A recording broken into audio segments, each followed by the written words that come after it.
Einen recht schönen guten Morgen und herzlich willkommen zum 7. Video von Thierry zur Anleitung zum Fasten. Das 7. Video ist auch wieder ziemlich lang, 20 Minuten insgesamt. Das Original habt ihr oben links wieder im Rahmen. Ich habe das auch wieder geteilt in 7a und 7b, jeweils 10 Minuten ungefähr. In dem 7. Video geht es insgesamt um Sonderfälle, also Leute, die nicht fasten können. Und jetzt in dem ersten Teil geht es hauptsächlich um organisationelle Probleme, also wie sieht es aus mit der Arbeit und Fasten. Dann geht es um Leute, die zu schwach sind oder zu dünn sind, zu mager, um zu fasten. Und dann noch um schwangere Frauen. Er redet über schwangere und stillende Frauen. Die stillenden Frauen kommen dann im zweiten Teil 7b. Also los geht's. Bonjour, c'est le 7e jour de notre semaine sur Spécial Jeûne. Ja, guten Morgen, also es ist der siebte Tag in unserer Spezialfastenwoche. Bon, on va pas s'arrêter là, c'était parti pour être une semaine, c'est une semaine qui va être prolongée parce que j'ai encore bien 3-4 sujets qui attendent derrière et non des moindres. Aber wir hören jetzt nicht auf, ne? Ich habe noch drei, vier Themen, die mich interessieren. Wir machen so lange weiter, wie es passt. J'ai été extrêmement touché par l'enthousiasme qu'a suscité la vidéo qui a été diffusée hier. Ich war sehr gerührt von der Begeisterung, was das Video von gestern ausgelöst hat.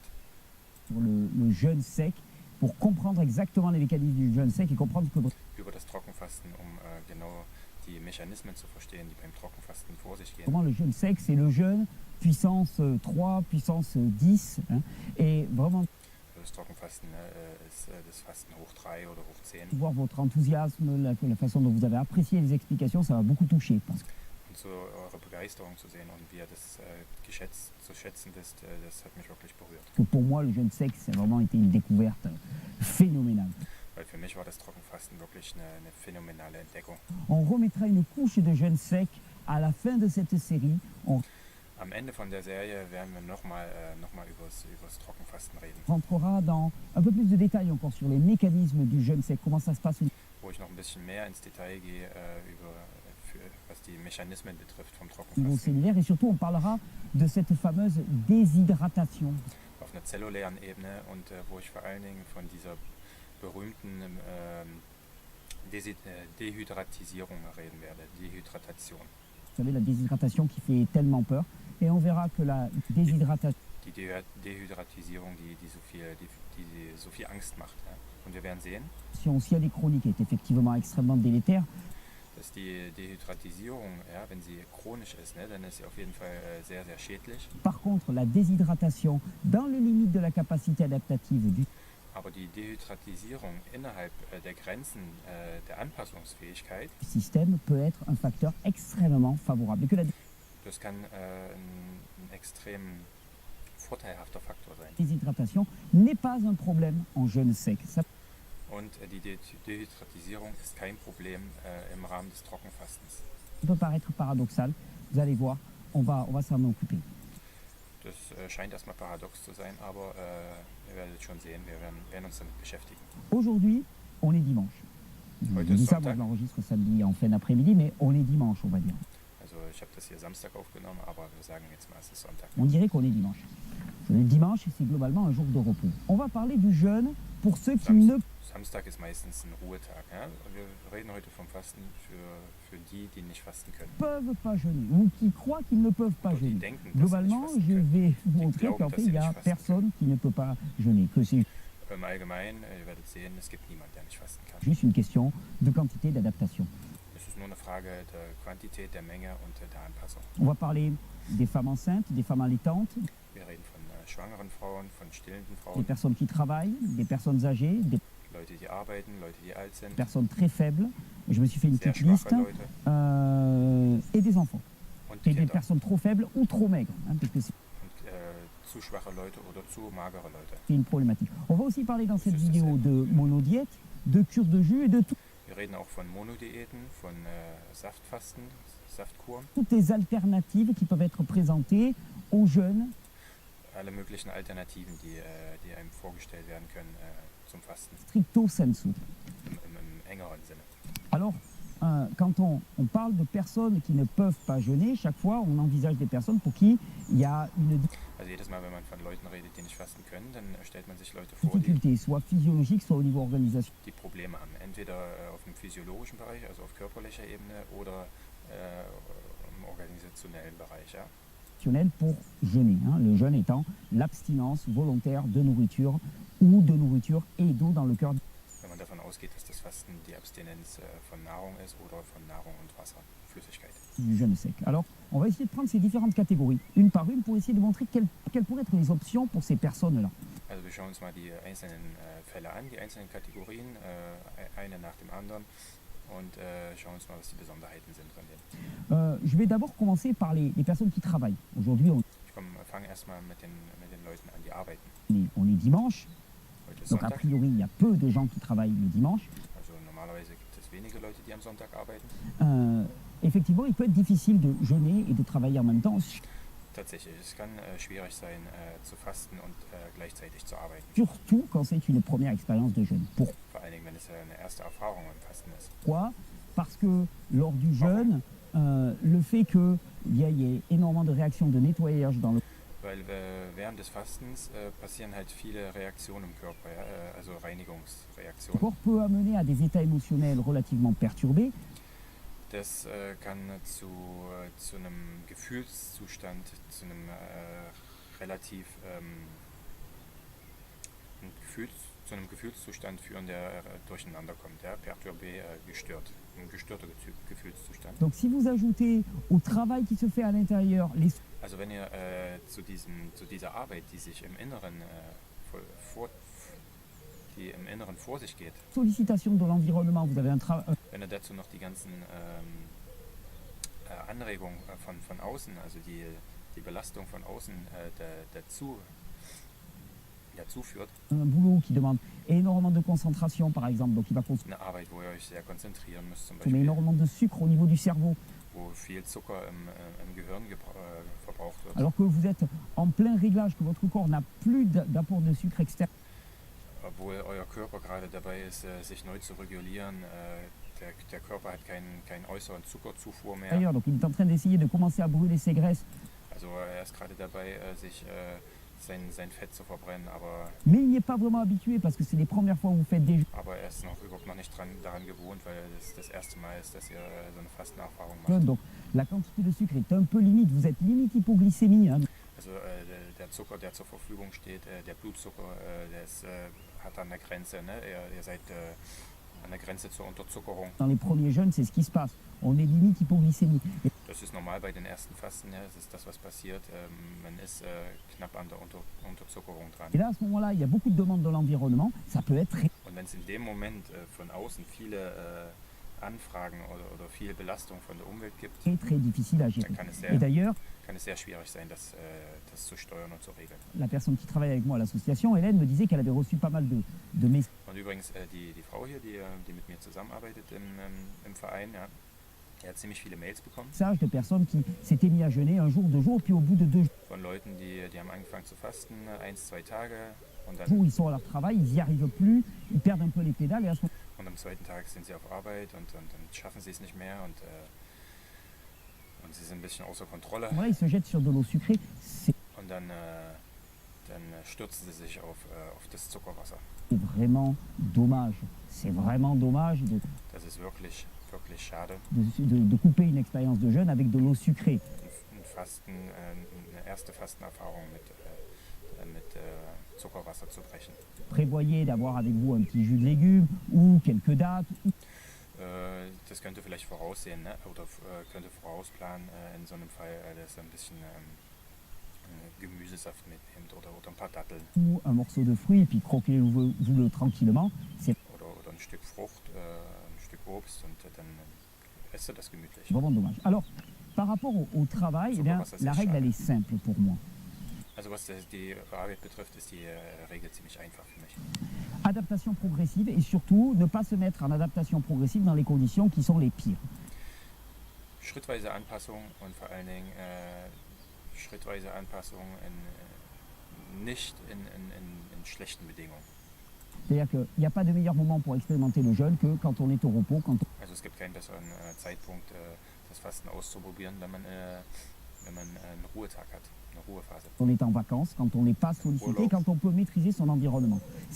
Wenn man seine Umwelt steuern kann selber. Si tu as un petit passage à vide au début, un petit passage de faiblesse, surtout dans la période où ton corps commence à s'adapter Wenn du mal so eine Phase hast, wo es eine Schwächephase, au nouveau carburant intérieur et n'a plus wo dein Körper sich an den neuen Treibstoff von innen gewöhnt, le carburant extérieur, bah à ce moment-là, weil er keinen Treibstoff von außen hat.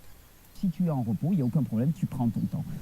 Und wenn du dann halt in so einer Ruhephase bist, ja, dann ist es kein Problem, weil dann lässt du dir eben Zeit. Donc, profitez de ce dimanche, profitez de tous les temps de repos, Also nutzt doch diesen Sonntag, ja, und nutzt diese Ruhephasen. profitez de ces circonstances dans lesquelles vous êtes libre de pouvoir expérimenter le jeu. Nutzt solche Bedingungen, wo ihr frei seid, das Fasten auszuprobieren.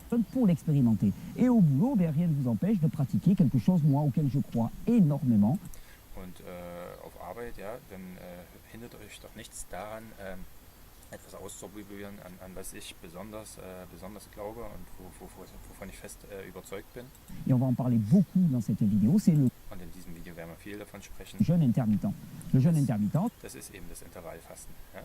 ça veut dire que tu ne vas pas manger, par exemple, le matin, tu vas manger à midi. Das Intervallfasten bedeutet, dass du zum Beispiel mal nicht früh isst, sondern erst mittags. Ou tu vas manger à 2 heures, ou tu vas manger à 3 heures, ou à Oder du isst erst um 2 oder um 3 oder um 4. 4 heures. Tu te laisses une plage de temps sur la journée suffisante pour que ton corps soit en processus de nettoyage et Du lässt dir genug Zeit im Tagesablauf, dass dein Körper in dieser Reinigungsphase ist. on a vu que dans le jeûne intermittent, on a toutes les vertus du jeûne court, Wir haben nämlich gesehen, beim Intervallfasten haben wir alle Vorteile und alle Wirksamkeiten des normalen Fastens. c'est-à-dire boost de la production hormonale, Das heißt, in Schwung bringen, also die Hormonproduktion wird in Schwung gebracht. il y a plus de sang qui arrive au niveau du cerveau, Es gibt mehr Blut, was im Gehirn ankommt. tu es mieux focalisé, plus efficace, Du bist besser konzentrierter und du bist effizienter. et ça ne peut être que profitable pour ton travail. Und das kann ja eigentlich nur vorteilhaft sein für deine Arbeit. Mais la règle, c'est on apprend à s'adapter dans des périodes où Aber die Regel ist es, wir lernen uns erstmal uns anzupassen les contraintes extérieures sont les moindres. in Situationen, wo die äußeren Beschränkungen am geringsten sind. Et vous savez, il y a un adage qui dit celui qui veut faire trouve des solutions, celui Und wisst ihr, es gibt da so eine Redensart, ja? Derjenige, der etwas machen will, der findet Lösungen. qui ne veut pas faire trouve des raisons. Et par rapport Und jemand, der nicht machen will, der findet auch Gründe. aux jeunes, on est parfois souvent en train de trouver des raisons pour ne pas jeûner, pour ne Und beim Fasten ist es halt so, dass wir manchmal Gründe finden oder Gründe suchen, um nicht zu fasten, pas s'engager là-dedans. Et là, ça vaudrait le um sich dafür nicht zu verpflichten. coup d'interroger vraiment notre détermination propre. Und da lohnt es sich mal wirklich unsere Entschlossenheit zu hinterfragen, unsere eigene. C'est-à-dire, est-ce qu'on a vraiment fait le choix? Haben wir wirklich eine eigene Wahl getroffen? Je vous raconte ça parce que j'avais un ami comme ça, enfin un ami, c'est devenu un ami, qui Ich erzähle euch das, weil ich habe einen Freund, ja, also es ist ein Freund geworden. participait à un stage et je parlais de toutes ces circonstances et puis Der hat erstmal bei einem Lehrgang bei mir mitgemacht und ich habe von all diesen Umständen geredet, ja. la personne vient me voir au bout d'un moment et me dit, écoute, ça tombe mal, moi Und da kommt die Person so zu mir und redet mit mir, ja, hör mal zu, bei mir ist das so. je travaille quasiment 6 jours sur 7 et je suis VRP, Ich arbeite 6 Tage von 7 und ich bin Handelsvertreter. représentant de commerce. Et il me dit, tu me parles de réforme alimentaire, mais moi la plupart Und du erzählst mir hier von einer Ernährungsreform, von einer Ernährungsveränderung, aber bei mir ist es meistens so, des négociations d'affaires se passent autour d'un repas de restaurant et plutôt dass die Geschäftsverhandlungen meistens bei einem Essen passieren, ja. des restaurants, des soi-disant bons restaurants, Und das zwar in sogenannten guten Restaurants, ne, wo man gut isst und eine sehr reichhaltige Nahrung zu sich nimmt. c'est-à-dire une nourriture extrêmement riche, extrêmement transformée, cuite et ainsi de suite.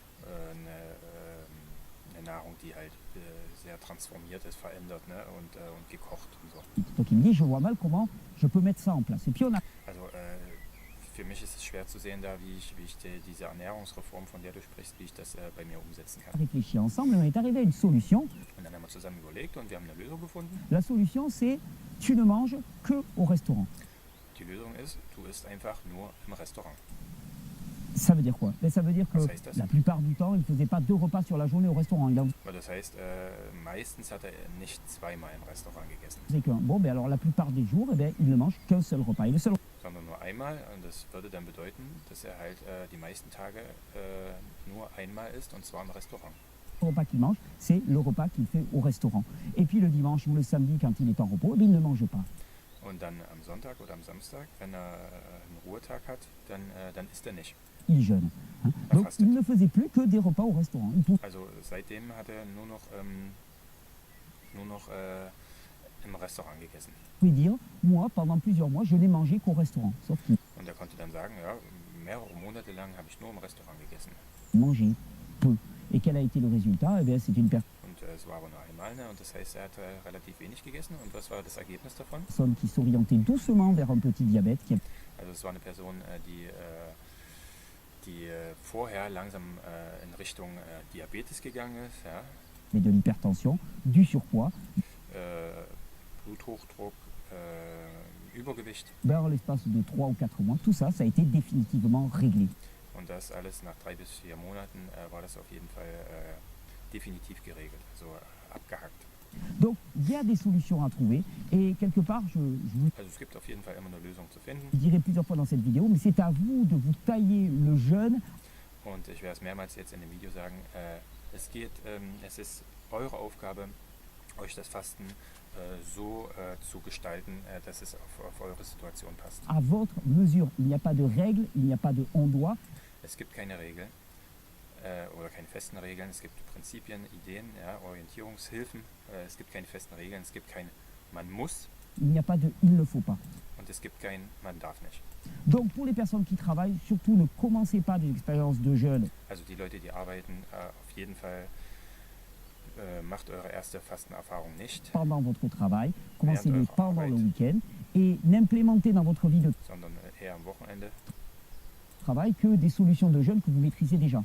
Und dann in euer Arbeitsleben integrieren könnt ihr dann Erfahrungen, die ihr schon gemacht habt, die ihr schon mal ausprobiert habt und die ihr einigermaßen meistert. Par exemple, tu peux commencer à expérimenter le jeûne intermittent le week-end. Zum Beispiel könnt ihr das Intervallfasten am Wochenende ausprobieren, Si le week-end ça passe bien, ben, tu fais du jeûne intermittent pendant le travail. und wenn es am Wochenende gut funktioniert, dann kannst du es auch während der Arbeit machen. Et puis en te donnant un joker, c'est-à-dire que si au niveau émotionnel et tout, Und es gibt immer einen Joker, ne? Also wenn es jetzt auf der Gefühlsebene mal nicht oh, passt, ça brasse trop, hop, tu manges un petit bout es ist zu viel, ja, dann isst du halt einfach was und pour calmer le jeu. Hein, beruhigst das ganze Spiel ein bisschen. et tu ne considères pas ça comme un échec. Und vor allen Dingen ordnest du das nicht als Niederlage ein, ja? Das ist kein Problem. Alors ensuite, il y avait la question des personnes trop faibles Und jetzt kommen wir zu der Frage von den Leuten, die zu schwach sind und zu erschöpft ou trop maigres oder zu pour, mager, pour jeûner, um zu pour manger, fasten. pour jeûner. Alors, soyons clairs. Si tu es trop maigre en particulier, Also jetzt müssen wir das mal klar ansagen. Ne? Wenn du zu mager bist, um zu fasten, alors soit il y a une carence Oder- d'apport et on also nee, wenn du zu mager bist, dann gibt es zwei Möglichkeiten. Entweder gibt es einen Mangel an Nahrungszufuhr est clairement dans l'anorexie et ça dépasse le cadre de ces vidéos, und wir sind vielleicht ganz klar in einem Fall von Anorexie, Magersucht, dann geht das auf jeden Fall über den Rahmen dieser Videos hier hinaus. si tu n'es pas dans une carence d'apport, c'est que tu es dans une carence de digestion et Wenn du aber nicht in einem Nahrungsmangel bist, also Nahrungszufuhrmangel, dann bist du in einem Verdauungsmangel, also Karenz, ne? Dann funktioniert die Verdauung nicht gut. d'assimilation, c'est-à-dire que tu ne digères pas. Quel meilleur Verdauung und also Aufnahme, Assimilation, also nicht die Aufnahme, die man mit dem Mund aufnimmt, sondern das, was der Darm tatsächlich, was im Darm aufgenommen wird vom Körper. Und jetzt, was gibt es als bessere Lösung? moyen y a-t-il d'optimiser la digestion que de faire moins de repas? Also er denkt, es gibt keine bessere Möglichkeit, diese Verdauung zu optimisieren, als weniger Mahlzeiten zu sich zu nehmen. J'ai pu l'expérimenter, je suis un grand maigre. Er selber hat es erfahren, hat es in eigener Situation erfahren. Er ist normalerweise sehr, sehr mager oder war sehr, sehr à mager. la base. Comment est-ce que j'ai pu reprendre du poids? Wie konnte er wieder Gewicht zu sich nehmen? En diminuant mon nombre de repas. Indem er seine Mahlzeiten verringert hat, die Anzahl der Mahlzeiten. Parce que quand j'arrivais au repas du soir, régulièrement, Weil vorher, als er beim Abendessen angekommen ist, am Ende des Tages, je n'avais plus aucune digestion. Mes repas, je ne les digérais plus du tout.